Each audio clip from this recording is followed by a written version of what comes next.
बिस्मिल्लाहिर्रहमानिर्रहीम। अस्सलाम वालेकुम स्टूडेंट्स हम BSN थर्ड सेमेस्टर की सब्जेक्ट हेल्थ असेसमेंट पढ़ रहे थे।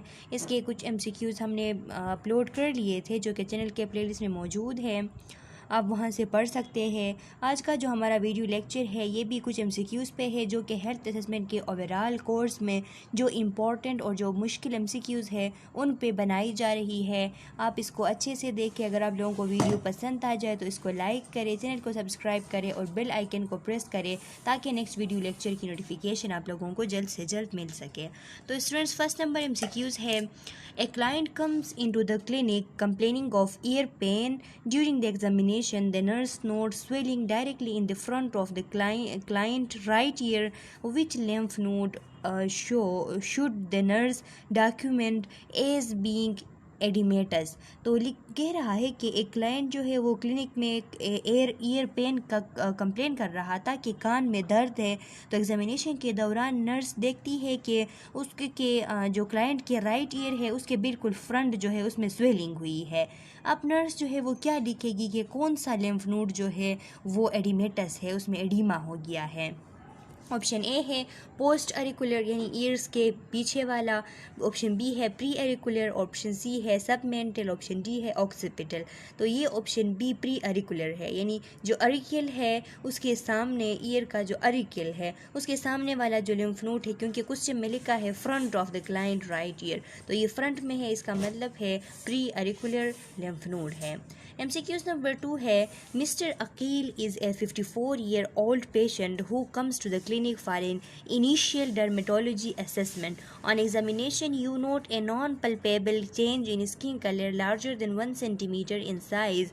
Which of the following term best describe this lesion? कि मिस्टर अकील एक 54-year-old पेशेंट था जो कि क्लिनिक में आया था, उसको जो है इनिशियल डर्मेटोलॉजी असेसमेंट के लिए वो आया था, यानी डर्मेटोलॉजी से रिलेटेड असेसमेंट करनी थी। और एग्जामिनेशन के दौरान आपने देखा कि वहाँ पे नॉन पल्पेबल और कुछ चेंजेस आए हैं स्किन कलर में जो कि नॉन पल्पेबल है और इनकी साइज़ जो है वो लार्जर देन 1 सेंटीमीटर है। तो आपको ये जो है कौन सा वाला लीजन लगता है? तो ये स्टूडेंट्स पेच है, क्योंकि पेच का हमने पढ़ा था स्लाइड्स में कि पेच जो है वो 1 सेंटीमीटर से लार्ज होते हैं साइज़ में। MCQs नंबर 3 है, mister Waseem a 45-year-old gentleman who present with a complaint of skin problem. On examination, you note circumscribed elevated superficial lesion containing free fluid greater than 0.5 centimeter in diameter which is called। ये भी इसी तरह के MCQs है कि mister Wasim 45 year का एक gentleman था, हॉस्पिटल आया, कंप्लेन किया स्किन प्रॉब्लम का। एग्जामिनेशन के दौरान मिला कि एक ख़ास एरिया में एक एलिवेटेड सुपरफिशियल लीजन है जो कि जिसके अंदर फ्री फ्लूइड है, फ्री फ्लूइड यानी सिरस फ्लूइड उसके अंदर है और वो 0.5 सेंटीमीटर से डायमीटर में लार्ज है। तो ये बुले है स्टूडेंट्स। आप यहाँ पे कंफ्यूज नहीं होना कि ये वेजिकल्स है, वेजिकल छोटे छोटे होते हैं, वो स्लाइड्स में लिखा है अप टू 1 सेंटीमीटर होते हैं, लेकिन बुले जो होते हैं वो लार्जर होते हैं। तो MCQs में अगर लार्ज डायमीटर जो है वो ग्रेटर देन इस तरह का डायमीटर इस तरह शो हुआ कि ग्रेटर देन है, तो फिर यहाँ पे कोई रेंज नहीं लिखी है ना, यहाँ पे लिखा है कि वो ग्रेटर देन 0.5 हो सकते हैं। तो जो विजिकल है वो लेस देन 0.5 सेंटीमीटर भी हो सकते हैं डायमीटर में, लेकिन बुले हमेशा ग्रेटर देन 0.5 सेंटीमीटर होते हैं। अब है miss Ayesha is a 15-year-old young female who presented to the hospital with the complaint of acne। Miss Ayesha जो है 15-year young female है जो कि हॉस्पिटल में गई और उसे एक्नी की का होने का कंप्लेन था। On examination you noted lesions characterized by elevated cavity containing thick torpid fluid which is called. Examination के दौरान दिखा कि उसको जो है एक एलिवेटेड कैविटी बनी है उसके फेस पे कि वहाँ पे जो है थिक और टार्बिड फ्लूइड है। थिक टार्बिड फ्लूइड क्या मतलब है? गाढ़ा सा फ्लूइड उसमें है। तो ये क्या है? पस्ट्यूल है जिसके अंदर पस होती है। Mrs Bilqis, a 25-year-old patient who is pregnant, comes to the OPD with concern about skin changes As the healthcare provider, you know that some skin changes occur during pregnancy as a result of increased pigmentation including। तो लिखा है कि एक woman थी जो कि pregnant थी और स्किन चेंजेस से की वजह से वो कंप्लेंट लेके क्लिनिक में आई थी। तो as a health care provider आपको मालूम होना चाहिए कि प्रेगनेंसी के दौरान कुछ स्किन चेंजेस जो होते हैं वो नॉर्मली इंक्रीज पिगमेंटेशन की वजह से होते रहते हैं, जिनमें कौन सा वाला इंक्लूड है, जिनमें क्लोज़मा इंक्लूड है, जिनको प्रेगनेंसी मार्क्स भी कहा जाता है। क्लोज़मा जो होते हैं स्टूडेंट्स, ये इसमें इंक्लूड है, इनको प्रेगनेंसी मार्किंग्स भी कहा जाता है।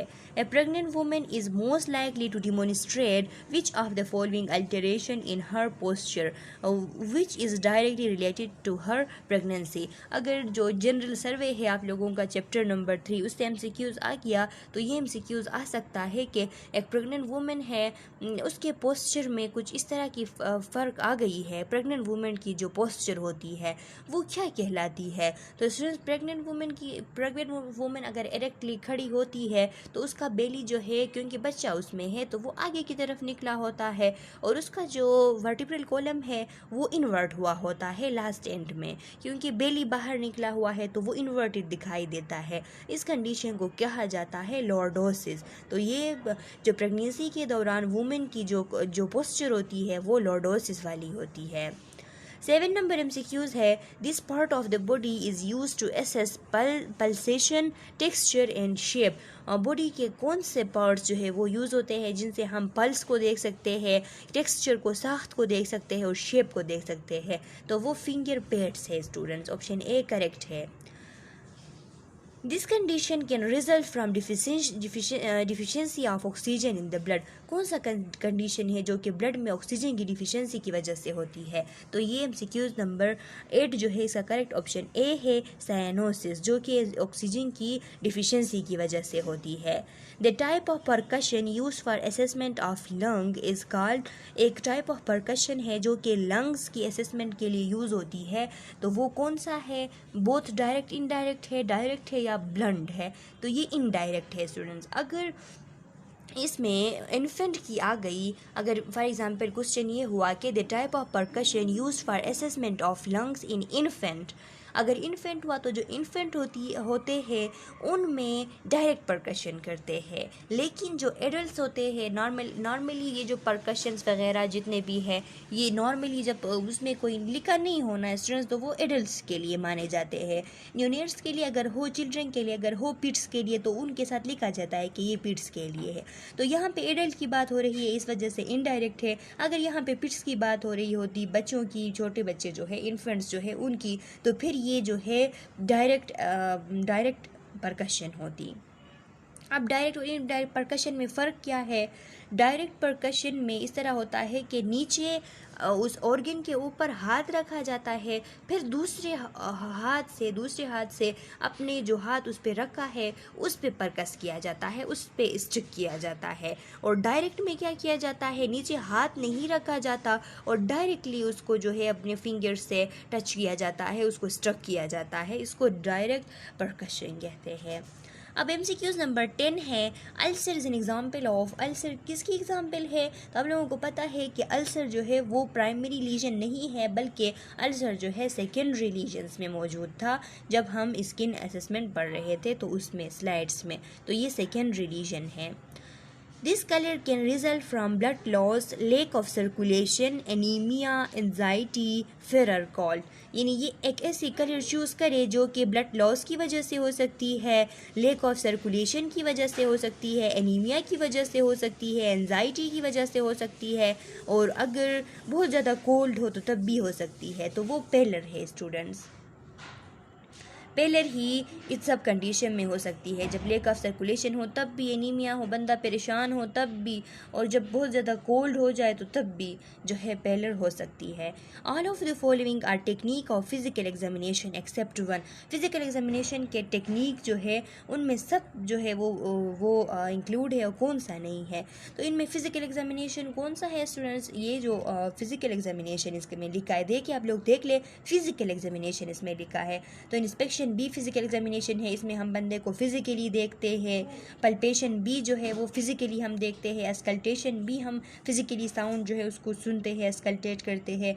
और ऑल्फेक्शन जो है वो भी एग्जामिनेशन टेक्निक है, लेकिन ये कुछ केमिकल टाइप है, क्योंकि इसमें हम सेंस ऑफ स्मेल को यूज़ करते हैं, हम नोज़ को यूज़ करते हैं, उसके ज़रिए जो सेंस ऑफ स्मेल होती है उसको यूज़ करते हैं। तो इस वजह से ये फ़िज़िकल टेक्निक्स जो है उनमें इंक्लूड नहीं है, इसलिए करेक्ट ऑप्शन डी ऑल्फेक्शन है। अब है students 13 number MCQs. During a physical assessment, the nurse gives a client a cup of water to sip. What purpose does this action serve in the assessment of the client? कि physical assessment के दौरान nurse ने अपने client को एक cup of water दिया कि इसे पी लो, तो अब उसका पर्पस क्या था उस नर्स का कि उसने क्लाइंट को ये कप ऑफ वाटर सिप करने के लिए दे दिया। तो उसका मकसद ये था कि वो जो थायराइड ग्लैंड होती है, जब उसको ऑब्ज़र्व किया जाता है तो उस टाइम अगर क्लाइंट कुछ चीज़ स्वालो कर ले तो फिर इजीली थायराइड ग्लैंड जो है उसको ऑब्ज़र्व किया जा सकता है। इस वजह से नर्स ने क्लाइंट को वाटर दिया था सिप करने के लिए। MCQs नंबर 14 है. A 15-year-old male patient entered the examination room.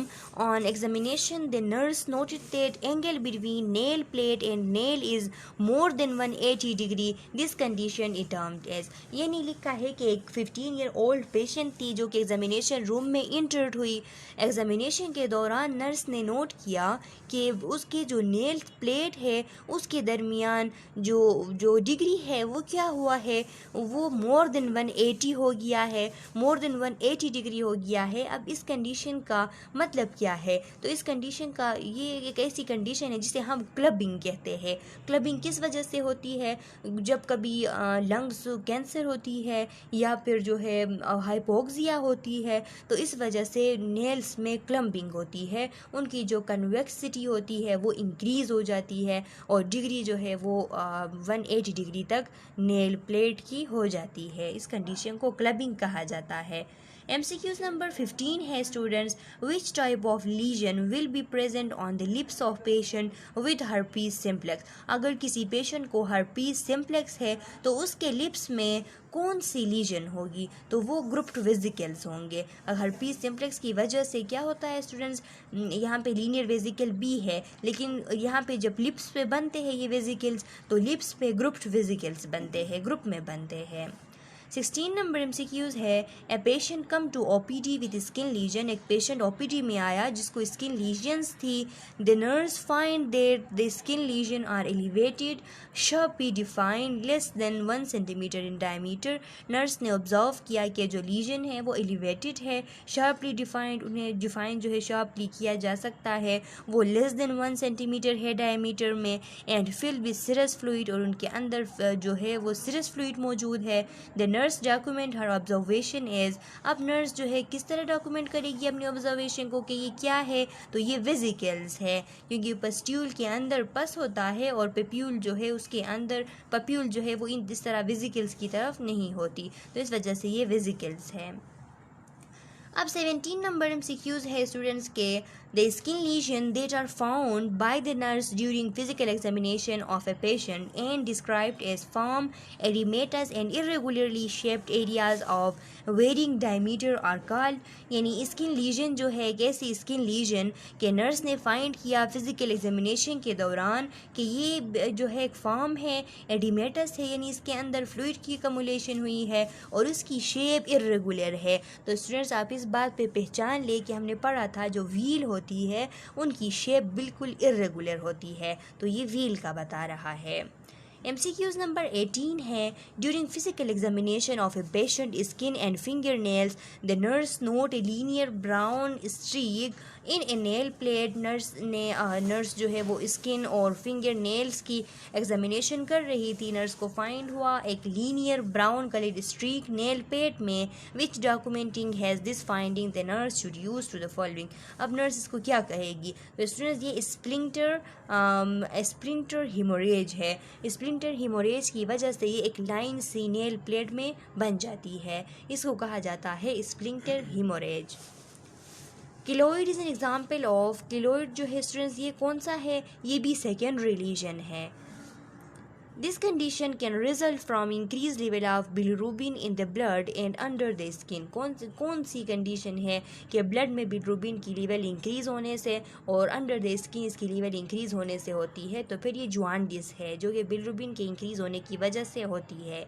A 15-year-old male patient entered the examination room. On examination, the nurse noted that the angle between the nail plate and nail base in 170 degrees. This condition it is termed as, यानी जो है कि एक 15-year-old male patient था जो कि examination room में inter हुआ और एग्ज़ामिनेशन के दौरान नर्स ने फाइंड किया कि उसके जो नेल प्लेट है और नेल बेस है उनके दरमियान डिग्री जो है 170 डिग्री है। तो this condition is known as, तो ये भी क्लबिंग है स्टूडेंट्स। हम जो हमने स्लाइड्स पढ़ी है उसमें लिखा था कि अगर 160 डिग्री से अबाव आ गई, ग्रेटर देन 160 डिग्री हो गई नेल प्लेट और नेल बेस के ये जो डिग्री है ये ग्रेटर देन 160 हो गई, तो फिर ये क्लबिंग है। नॉर्मल 160 होता है, ग्रेटर देन जो 160 है वो क्लबिंग होता है, तो ये 170 है तो ये क्लबिंग है, ये नॉर्मल नील नहीं है। यहाँ पे एमसीक्यूज जो है वो इनकरेक्ट मार्क की गई है। The type of percussion used for the assessment of frontal and maxillary sinuses, frontal और maxillary sinuses को परकस करने के लिए जो परकशन की टाइप यूज़ होती है वो डायरेक्ट परकशन है स्टूडेंट्स। मैक्सिलरी साइनस और फ्रंटल साइनस को हम डायरेक्टली परकस करते हैं, उसके लिए हम दूसरे हाथ का सहारा नहीं लेते।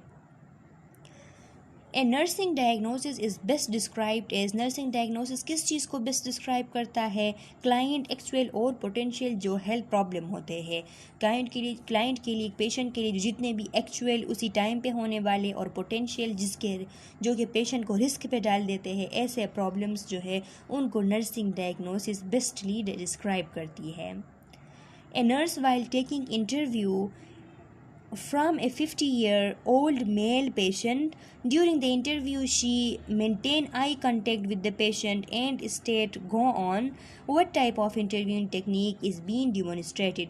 यानी नर्स जो है वो इंटरव्यू ले रही थी एक 50-year-old मेल पेशेंट से।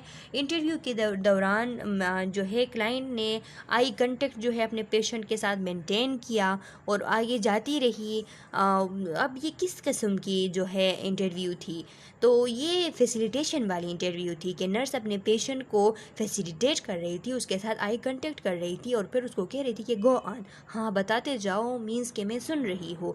तो इसने क्या किया था, इसने फैसिलिटेशन की थी इंटरव्यू के दरमियान, अपने पेशेंट को फैसिलिटेट कर रहा था ताकि वो और मज़ीद डिटेल से कंडीशन के बारे में बता सके। 25 नंबर MCQs है, the part of the body is best for मेयरिंग temperature during physical examination of the skin की अगर हम फिजिकल एग्जामिनेशन कर रहे हो तो बेस्ट टेम्परेचर को डिटेक्ट करने के लिए हम क्या कर सकते हैं, तो हम बैक ऑफ द हैंड जो है इससे टेम्परेचर को अगर चेक करें तो इससे एक्यूरेटली हम टेम्परेचर को चेक कर सकते हैं। 26 नंबर MCQs है, the secondary source of data collection are all except, जो सेकेंडरी जो सोर्स होती है स्टूडेंट्स डेटा कलेक्शन की वो सब है, लेकिन इनमें से कौन नहीं है, तो पेशेंट की फ़ाइल, पेशेंट की फैमिली मेम्बर, पेशेंट के मेडिकल रिकॉर्ड, ये सब जो है ये सेकेंडरी सोर्स होते हैं पेशेंट के से डेटा कलेक्ट करने की, और पेशेंट ख़ुद जो है वो प्राइमरी सोर्स होता है। तो इसमें correct option B primary source है, जो कि सेकेंडरी सोर्स में पेशेंट इटसेल्फ जो कि प्राइमरी सोर्स है सेकेंडरी सोर्स में इन्वॉल्व नहीं है। 27 नंबर MCQs है, डैश डिस्क्राइब क्लाइंट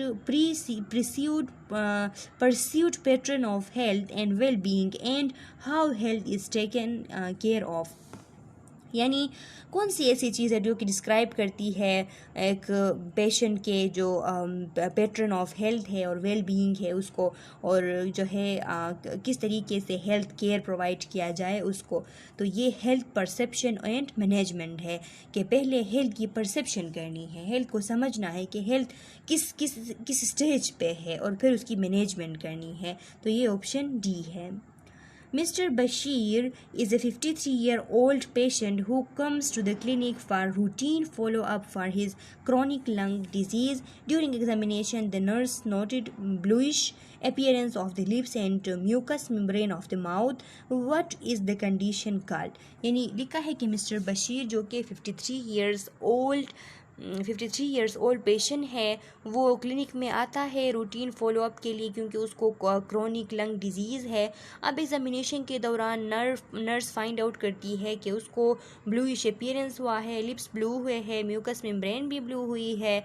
अब ये कौन सी कंडीशन है? तो ये सेंट्रल साइनोसिस है। सेंट्रल साइनोसिस वो साइनोसिस जिसमें जो म्यूकस मेम्ब्रेन है वो भी अगर जो है पेल कलर का हो जाए, उसमें स्टूडेंट्स ब्लू कलर का हो जाए, तो इसको हम कहते हैं कि ये सेंट्रल साइनोसिस है। Increase lateral curvature of the लंब स्पाइन इज कॉल्ड। अगर जो लेटरल कर्वेचर है लंबर स्पाइन का, अगर उसमें इंक्रीज आ गया तो इसको हम क्या कहेंगे? इसको हम स्कोलियोसिस कहेंगे। A 15-year-old male patient entered the examination room and on the examination, the nurse noted the nails of the patient are spoon-shaped and this condition is called अब जो है नर्स ने देखा एग्जामिनेशन के दौरान कि उसका जो पेशेंट है उसके जो नेल्स है वो स्पून शेप्ड हो गए हैं, तो इस कंडीशन को क्या कहा जाता है? इस कंडीशन को कोइलोनिकिया कहा जाता है कि उसके जो बिल्कुल कोइलोनिकिया ऐसी कंडीशन होती है स्टूडेंट्स के, इसमें जो नेल्स होते हैं पेशेंट के वो बिल्कुल स्पून जैसे हो जाते हैं, उसमें जो है वो बिल्कुल जो है वहाँ पे सुराख सी बन जाती है, यानी सुराख तो नहीं कह सकते, केविटी सा बन जाता है और वो स्पून लाइक हो जाते हैं। इस कंडीशन को कोइलोनिकिया कहा जाता है। MCQ नंबर 31 है the presence of red glow on transillumination of the frontal sinus indicate. अगर फ्रंटल साइनस की हमने ट्रांस इल्यूमिनेशन की और फिर कलर जो है रेड ग्लो आया तो वो क्या है? वो हमने पढ़ा था कि नॉर्मल साइनस पे रेड ग्लो आता है। MCQs नंबर 32 है bleeding from the gums occur in all of the following condition except. Bleeding जो है गम से होती है इन तमाम कंडीशन में, कब नहीं होती? एक्यूट ल्यूकीमिया में भी होती है, थ्रोम्बोसाइटोपिनिया में भी होती है, स्कर्वे में भी होती है, लेकिन जो डी है क्रोनिक लीड पॉइजनिंग, इसमें कोई ब्लीडिंग्स फ्रॉम गम्स नहीं हो सकती, तो ये ऑप्शन डी है। While examining the upper surface of the tongue, the nurse noted a bell tongue. This condition may be caused by examination जो है अपर पार्ट ऑफ टंग की एग्जामिनेशन करते वक्त नर्स ने देखा कि बेल टंग हो गई है, यानी रफ सी टंग हो गई है। ये किस वजह से होती है? अक्सर आयरन डिफिशिएंसी एनीमिया की वजह से होती है, तो ये ऑप्शन नंबर डी करेक्ट है। 34 नंबर MCQs है during assessment of gastrointestinal tract the patient complain that he is having the passage of black tarry stool. This condition this occurs in which of the following condition. Assessment के दौरान patient ने बताया कि उसके जो stool की colour है वो बिल्कुल ब्लैक टेरी स्टूल है, तो अब ये कौन सी कंडीशन हो सकती है? तो ये अपर GI ब्लीडिंग हो सकती है, क्योंकि जब भी अपर GI से ब्लीडिंग होता है तो उस वक्त ब्लैक कलर के स्टूल्स होते हैं। 35 नंबर MCQs है the most appropriate position for abdominal examination is. तो मोस्ट अप्रोप्रिएट पोजीशन जो है एब्डोमिनल एग्जामिनेशन की वो है सुपाइन पोजीशन। उसमें जो आर्म्स है, नी फ्लेक्स्ड हो, सुपाइन पोजीशन में हो पेशेंट, नी फ्लेक्स्ड हो और आर्म्स जो है वो चेस्ट के सेंटर जो है उसमें रेस्ट कर रहे हो। ये पोजीशन जो है ये मोस्ट अप्रोप्रिएट पोजीशन होती है एब्डोमिनल एग्जामिनेशन के लिए। Normal gut sound ranges from, तो स्टूडेंट्स हमने पढ़ा था जब हम डाइजेस्टिव सिस्टम असेसमेंट पढ़ रहे थे तो उसमें हमने पढ़ा था कि जो नॉर्मल गट साउंड होती है वो 5 से लेके 30 पर मिनट होती है। तो यहाँ पे जो MCQs चूज़ किया हुआ है वो 5 to 34 पर मिनट है, तो ये गलत है, ये आप ना चूज़ करें। ऑप्शन बी यहाँ पे करेक्ट है 5 to 30 पर मिनट, क्योंकि हमने अपने कोर्स में ये पढ़ लिया था, मैंने आप लोगों को पढ़ाया था, ये चीज़ वहाँ पे लिखी थी आप लोगों के जो कोर्स है डाइजेस्टिव सिस्टम असेसमेंट, उसमें कि 5 to 30 पर मिनट जो है वो बाउल साउंड होती है normal. While performing percussion over the abdomen, the examiner noted stony dull sound in most part of the abdomen. जो नर्स थी वो abdominal percussion कर रही थी, तो abdominal percussion के दौरान stony dull sound जो है वो उसको most of the part of the abdomen में जो है महसूस हुई, उसे जो है सुनाई दी। तो ये किस कंडीशन में होता है? ये एसाइड्स जब हो जाता है, फ्लूइड की अकोमुलेशन स्टार्ट हो जाती है एब्डोमेन में, तो तब होती है। The normal liver span and mid clavicular line is mid clavicular line में हमारे जो डाइजेस्टिव सिस्टम जो स्लाइड्स थे डाइजेस्टिव सिस्टम असेसमेंट के, उसमें लिखा था कि ये जो मिड क्लेविकुलर लाइन वाला है ये 6 to 12 है, और जो मिड स्टर्नल वाला है वो 4 to 8 सेंटीमीटर है। तो यहाँ पे 6 to 12 नहीं है, इसलिए 8 to 12 जो है वो करेक्ट है, इसलिए ऑप्शन ए जो है वो मार्क किया गया है। 39 नंबर MCQs है, while doing liver percussion the examiner noted that the liver is positioned lower than the normal or with a normal span. This condition may be caused by percussion करते वक्त देखा गया कि liver थोड़ा नीचे आया हुआ है अपने पोजीशन से। तो ये कौन सा कंडीशन है? तो ये जो है हेपेटोमेगेली का कंडीशन है स्टूडेंट्स। यहाँ पे ऑप्शन गलत चूज़ किया गया है, ये ऑप्शन बी हेपेटोमेगेली करेक्ट है, क्योंकि जब हेपेटोमेगेली होती है तो थोड़ा सा नीचे जो है वो लीवर पल्पेट हो जाता है अपने एरियाज से, यानी बॉर्डर जो है वो नीचे की तरफ चले जाते हैं। During abdominal palpation, if the patient feel pain or releasing the pressure, it is called as, यानी abdominal palpation के दौरान अगर palpation को हटाया गया, रिलीज़ किया गया, तो पेशेंट को एकदम से पेन हुआ, इस कंडीशन को कहते हैं पॉजिटिव ब्लमबर्ग साइन। तो स्टूडेंट्स ये आप लोगों के 40 MCQs थे, कुछ इंपॉर्टेंट आपके फुल कोर्स से ये उठाए गए हैं, तो ये मुझे इंपॉर्टेंट लग रहे थे, इसलिए मैंने आप लोगों के साथ ये शेयर किया। आप लोग इनको अच्छे से पढ़ लें, और अगर वीडियो लेक्चर से आप लोगों को कुछ भी फ़ायदा हासिल हुआ है तो इसको लाइक करें, चैनल को सब्सक्राइब करें और बेल आइकन को प्रेस करें, ताकि नेक्स्ट वीडियो लेक्चर की नोटिफिकेशन आप लोगों को जल्द से जल्द मिल सके। अच्छा स्टूडेंट्स, तब तक के लिए अल्लाह हाफिज़।